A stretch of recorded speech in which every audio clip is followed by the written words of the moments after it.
Welcome to the Historic Brawl part of the Ojer Axonil double feature that I'm releasing today. If you've come from that other video, thank you for participating in this one. If you haven't seen that other video yet, there is going to be a link at the end of this video that goes to the commander part because it is built slightly differently in a 4-player game versus a 1v1. But for now, let's get into the 1v1 variation in Historic Brawl. So I call this variation the Armed and Dangerous deck because of Ojer Axonil's little dinosaur arm here. But if you don't know what he does, let's take a quick look at him.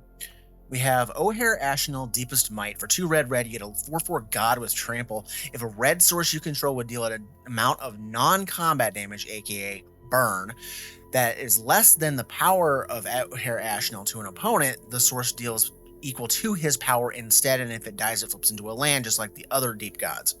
So the idea here is to use our cheapest, quickest, nastiest little burn spells that are going to hit for at least 4 damage because he's a 4/4 to begin with. Great. Just a great thing. So your little pingers, your little chip shot damage stuff, all that stuff's going to do some damage. And that's what I have here broken out into the deck. I have a few columns here. I'm not going to go over every one of the cards, but I'm going to kind of explain what the general idea in the deck is. This column here with Dragon Mantle sitting at the top of it. The idea is to pump up Ojer Axonil because the damage is increased by pumping him up.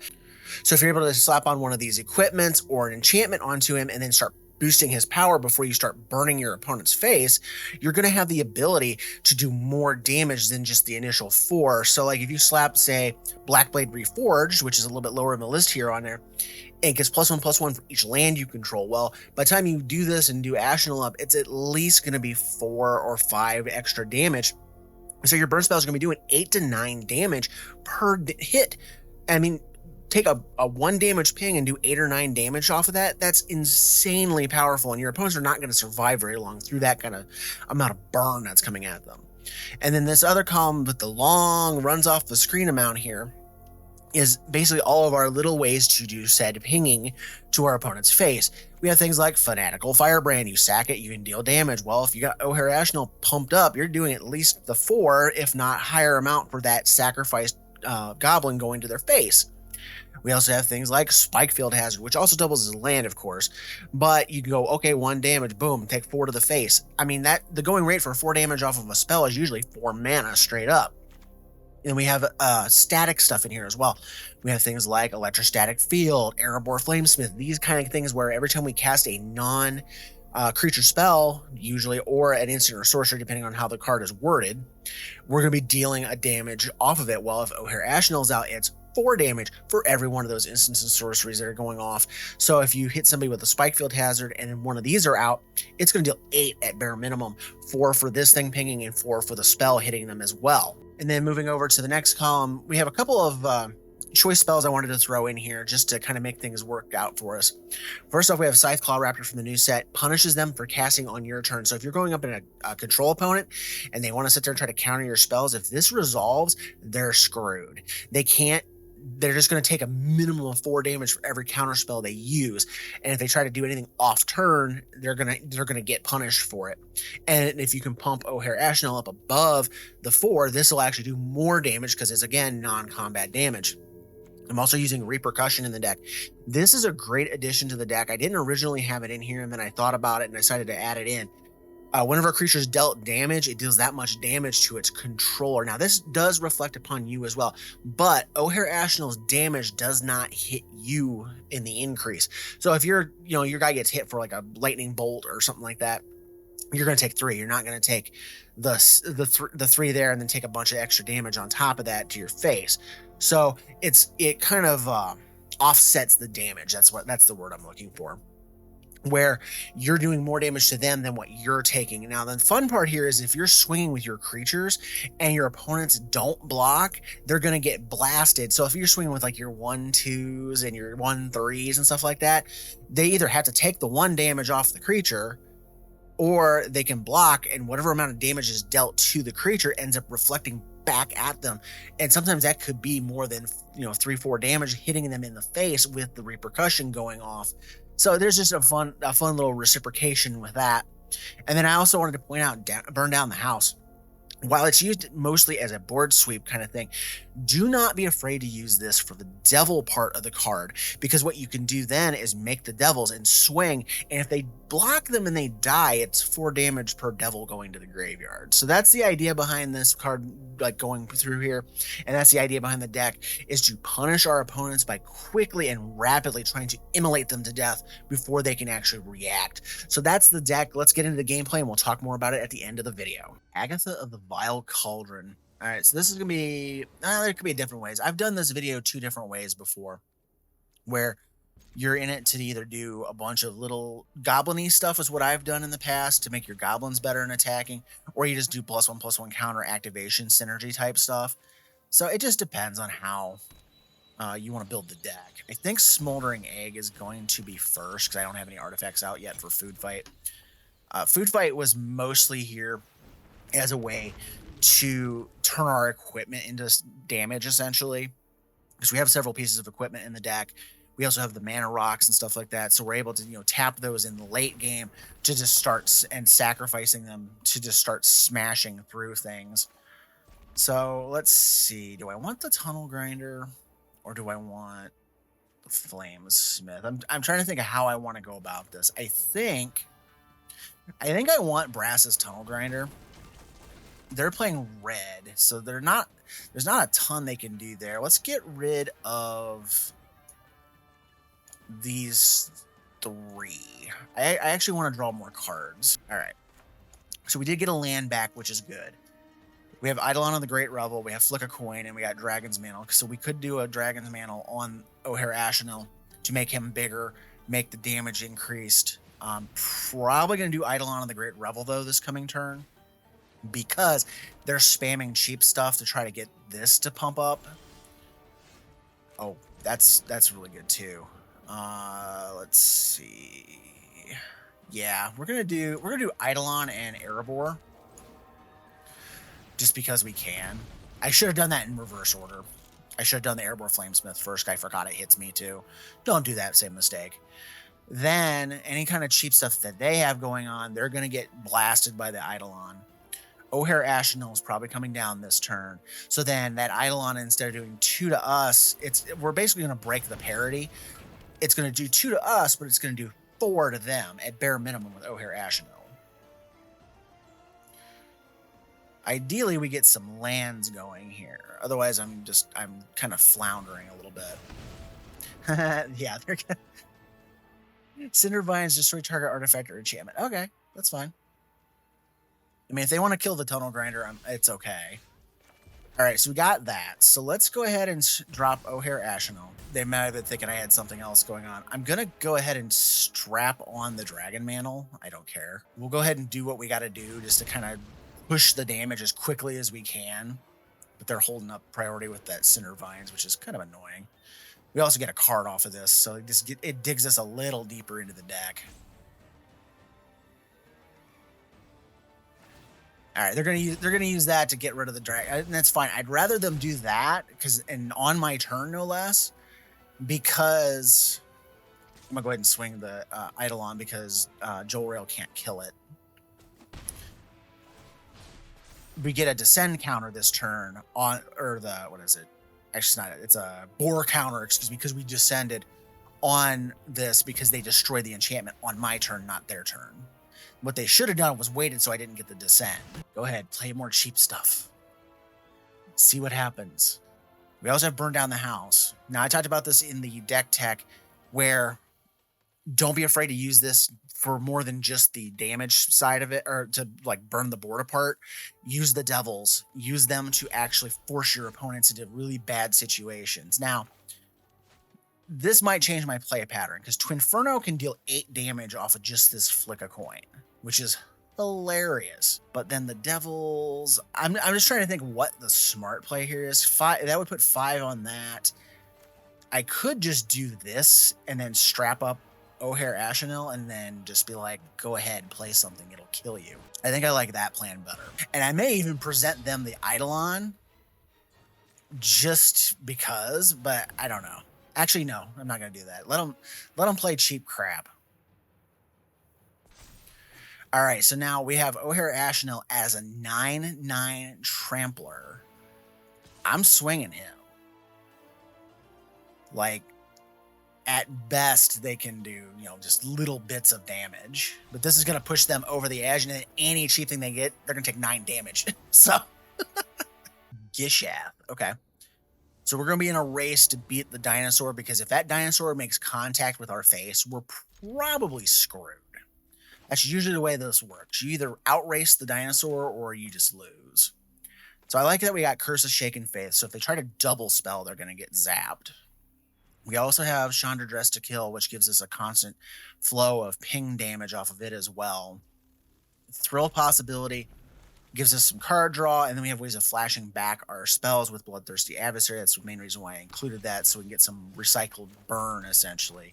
I'm going to go ahead and put Curse of Shaken Faith on them now. So if they try to double spell, they just keep, having to deal. No creature, which is good. So Chandra Dress to Kill is coming down. We're going to go ahead and plus her. Just go ahead and just burn while we can. I don't have any way of using the mana, but, it's whatever. So really depends. White, being that they have access to white, that means they have access to a lot of removal.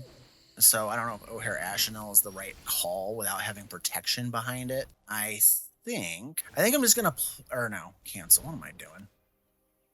You fool. I was going to use it to play him, and it's like, no, you don't do that. You use it to do this. Now, they could have a Swords of Plowshares, and then we'll just pass turn. The Ramanap Rubens is in here, too. Yes, he should have searched it before the resolution of the spell. I have Ramanap in here, too, because if you sacrifice it, it'll deal 4 at bare minimum if Axonil's around. All right, so they're going to go get some lands because they've been land screwed, it seems. Let's play the Ramanap Ruins, and let's just keep ticking this up to the face. And we'll go ahead and replay Ojer. I mean, there's no reason not to right now. They just burned probably their best removal spell in their deck to get rid of him and gave me 4 life in the process. All right, they have Wake. That's not good. That means Gishath is coming.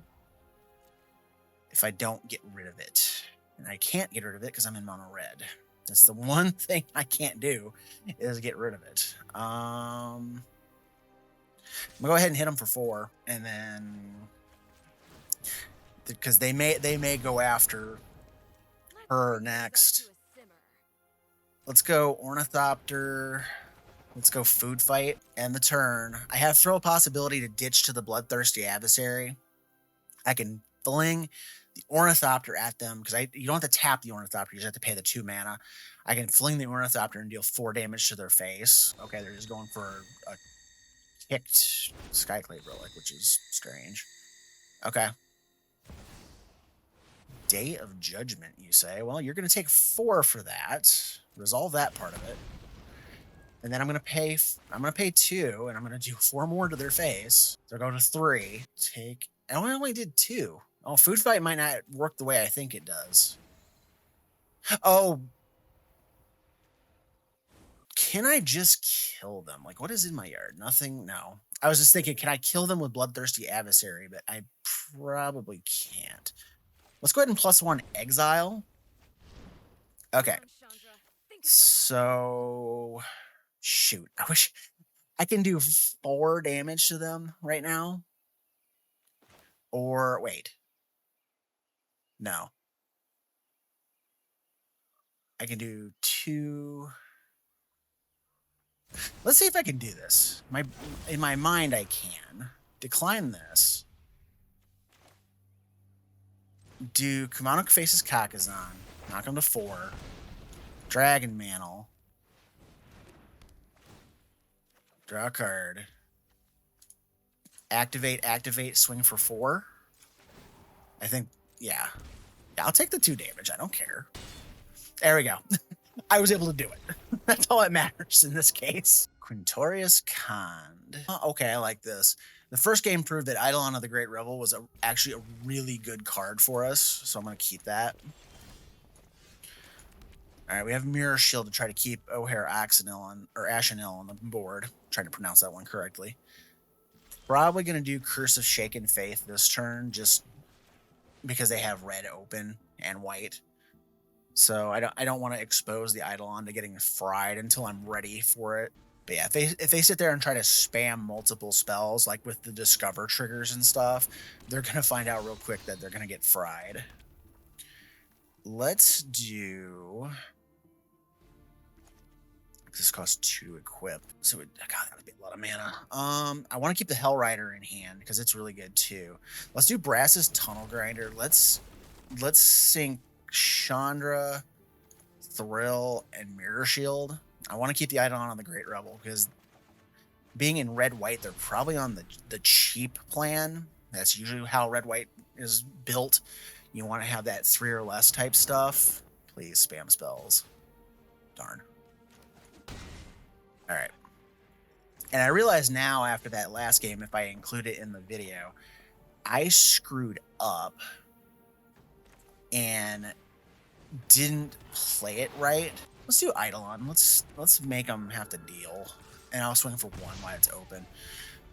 With Food Fight, I was confused why it only did 2 damage. And then I realized now after the fact that Food Fight only the source of the damage is the creature that was sacrificed. Well, I sacrificed an Ornithopter, not a red creature. So if my artifacts are not red, I'm not going to get the damage increase off of Ojer Axonil. Okay.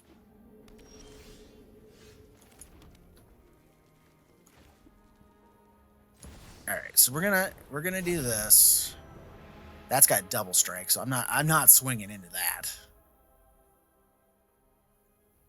I mean, I could just to get the Descend trigger on Brass's Tunnel Grinder, but there's really no point. The Tunnel Grinder's here mostly just for the card draw anyways. Okay. I'm trying to think what's the smart play here. I don't think I do that. It's fine. All right, so we're going to do this. Ooh, Hell Rider, you're going to do some nasty stuff for us. So let's do Food Fight. That'll put a trigger. I know I'm hitting myself, but this will put a trigger on the Scamp. And then let's do. Oh, God, if I do the Hell Rider, that's a huge deal though, because I'd lose all this other stuff. So let's pass. It's one of those things where you're just like, I don't really want to do that. I'd rather keep the Eidolon on the board to punish them. So what I'm gonna do is I'm actually going to stick the Scamp in front of the 4, or is it the 4-2 or the other one? Yeah, we'll do it in front of the 4-2. Yeah, we'll block like that. I know it gives them stuff off the Moria Marauder, but I actually want them to cast cheap crap off their deck. I'm going to go ahead and activate this. It'll deal 4 damage to their face. And then pass.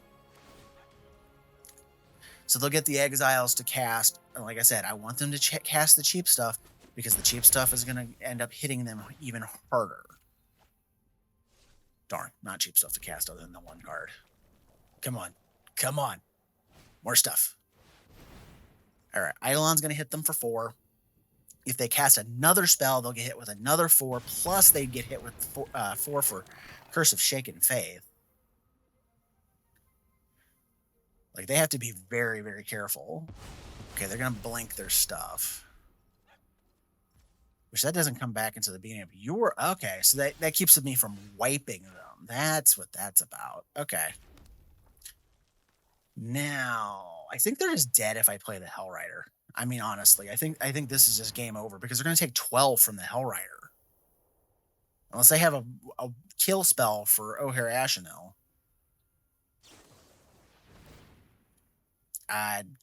Okay. Resolve. You're still taking that damage. I'm gonna go with Tyrion Soulcleaver.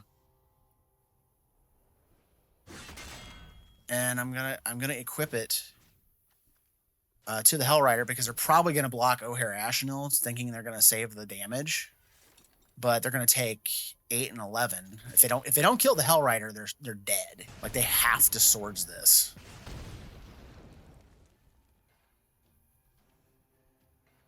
Yeah, it's like you're gonna block there. the Hellrider gets through for 3, unless they have life gain. I mean, they could have a life gain spell, which is then it means the Tyrian Soul Cleaver going on the Hellrider was the smart play because it gets bigger then. And I didn't let him come in as a land because I don't care at this point. So yeah, there was no out for them that way. Tiamat. All right. Well, so far we're doing pretty good today. We've played. This is the 3rd or the 4th game, and I've lost track at this point, and we're undefeated thus far because our opponents just cannot keep up with the torrent of flaming death we are pouring upon them. So we're just gonna keep going with that logic. Airborne Flamesmith, Scytheclaw Raptor into big score probably. Regulator, yeah, we're gonna go with the Flamesmith because at least we can get aggressive. Because with a 5-color deck, their big concern is to fix their mana, usually in the first like 3 or 4 turns. So I'm going to just put down as much pressure as I can, as quickly as I can. All right, they've got their 3rd land. Swashbuckler. All right, so I can't attack with the Airborne Flamesmith, but I can still attack with the other card. I'm not getting much to work off of though with this stuff.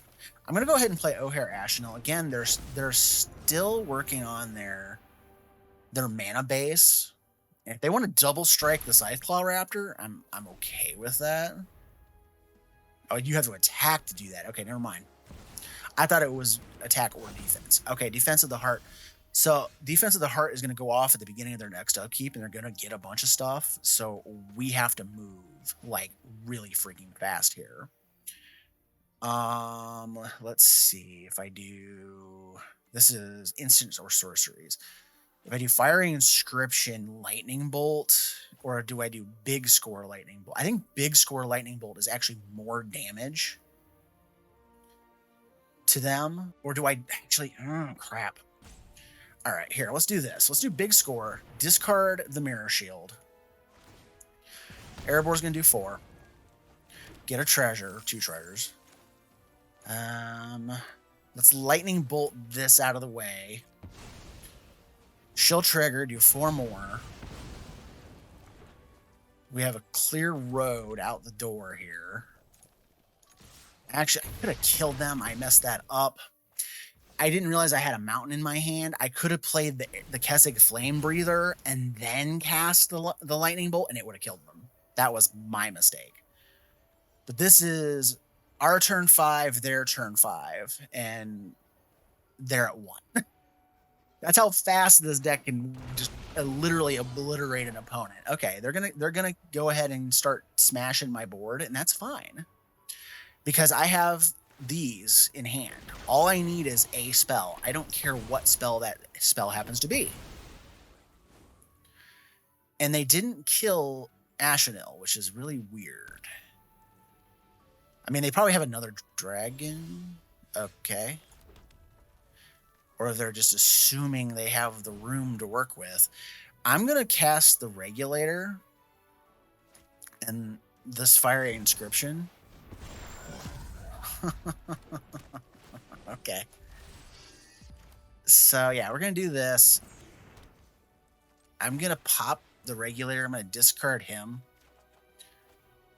Oh, they so lucky. Like, I'm out of mana and they protected themselves because I have death in hand. Now, they might have death on board because that's a lot of damage.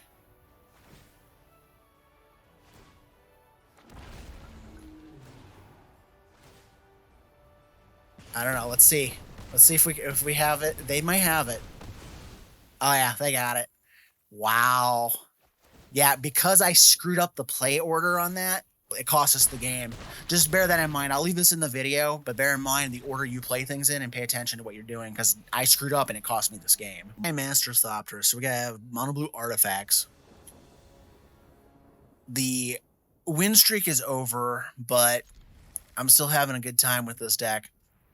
I thought for a second we were going to have the coolest. I was going to play one more game. I thought we were going to have the coolest ending to this freaking video because somebody else was playing Ojer Axonil and they scooped. They wouldn't play the game.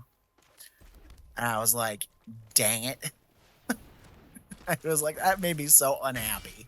please give me a target for that Mephit's Enthusiasm, because Ojer Axonil coming out with like extra power is just great, and I haven't had the opportunity to do that one. I used this trick in the Agatha deck to get Agatha up and rolling really fast and hard, and I thought it was just a freaking hilarious thing. All right, so this is a sorcery, so that doesn't do me any good.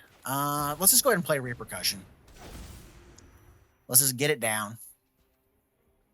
Let's be mana efficient here. So we're gonna have Thermo Alchemist. They're just playing artifacts and crap. They're not actually playing anything for me to blast. Actually, mildly annoying. But hey, it's mono blue. That's what they do. This is annoy. All right, so we got a Honden of Infinite Rage. We'll go ahead and drop it. Now, you might question why I'm using a Honden of Infinite Rage in the deck when I'm not playing any other shrines. Well, it doesn't matter because it pings, it plinks, and as long as we have something that's easy, cheap, and targetable like that, and I didn't want to play the creature variation of the stupid thing. So yeah, they're bouncing it, they're afraid of it. Ojer Axonil can do 4 damage per upkeep with the Honden on the board. It's freaking amazing. Okay, yeah, Sai is probably going to die. I'm probably going to smash him into little tiny bits. All right, so let's go ahead and ping. Is it dealt? Okay, so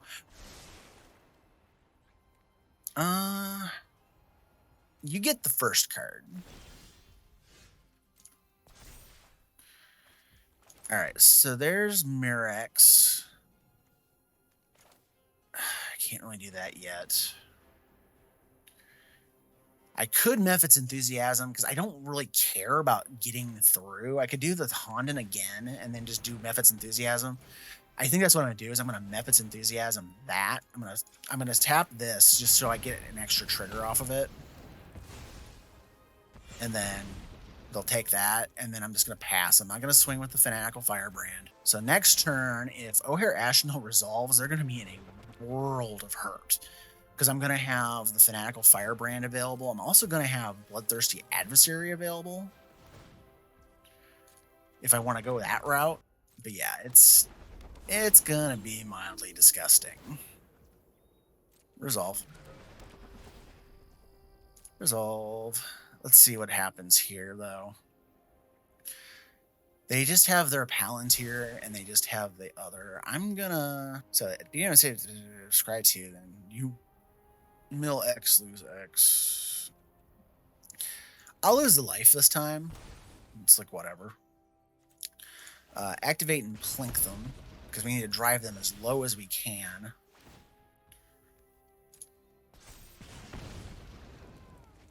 All right. So if I do Ojer Axonil, I think I can kill them. Let's do Axonil. And then, yeah, just activate Blast. Yeah, because he has the bonus damage on him. I was like, wait, I forgot about the bonus damage off of the Mephit's Enthusiasm. So yeah, that allows us to just push the damage even harder. Sarkhan Aflame. I said I was going to do, the last game I said I was going to do one more game, but it was kind of anticlimactic, so I'm going to try one more time to get a decent game thrown in here. I got these mana rocks. I was going to do the Spikefield Hazard as a land, but then I have Arcane Signet and Cold Steel Heart, so it doesn't make a ton of sense to spend that as a land when I have the rocks to do it with. Because, I mean, this is a potential minimum 4 damage once Ojer Axonil hits the board. So there's no reason to waste it blasting stuff out. Now, with the Spear Spewer, you know what? We're going to wait. We're going to do Cold Steel Heart on red. I was going to play Spear Spewer this turn, but what I can do is this turn I could do Chandra Dress to Kill. Actually, do it this way. Do Arcane Signet, Chandra, plus Chandra for the red mana, hit them for 1, play Spear Spewer.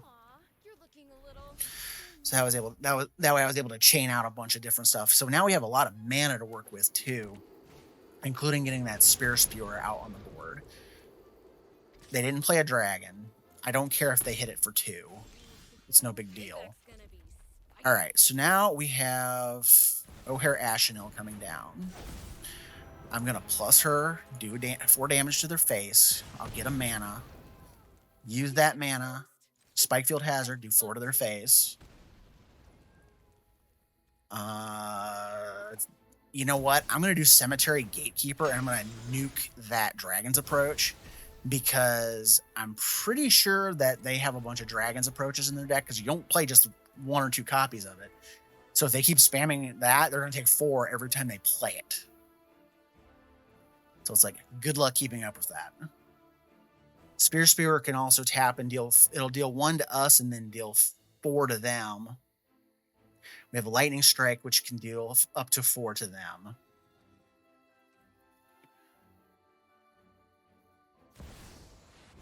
Terror, okay. It's whenever another creature comes into play. So they're going to kill Chandra. I'm okay with that. They can kill Chandra. I have a ton of burn in hand. It's whatever. It's like they're gonna waste their time on this. So here's 4 more to the dome.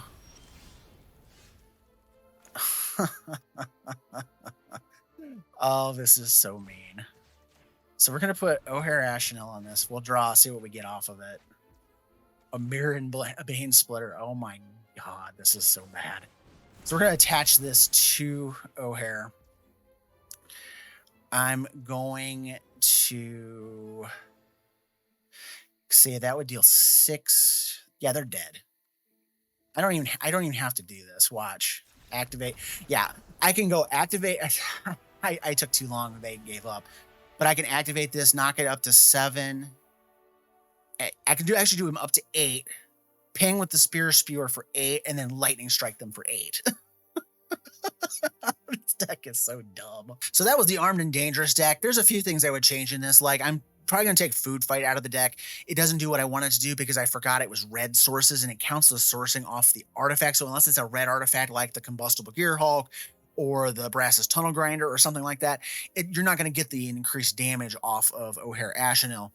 Otherwise, though, the deck played extremely well for me, and I actually lost a game in there, and I'm going to leave it in the gameplay footage, where I cost myself the game because I didn't sequence my spells correctly.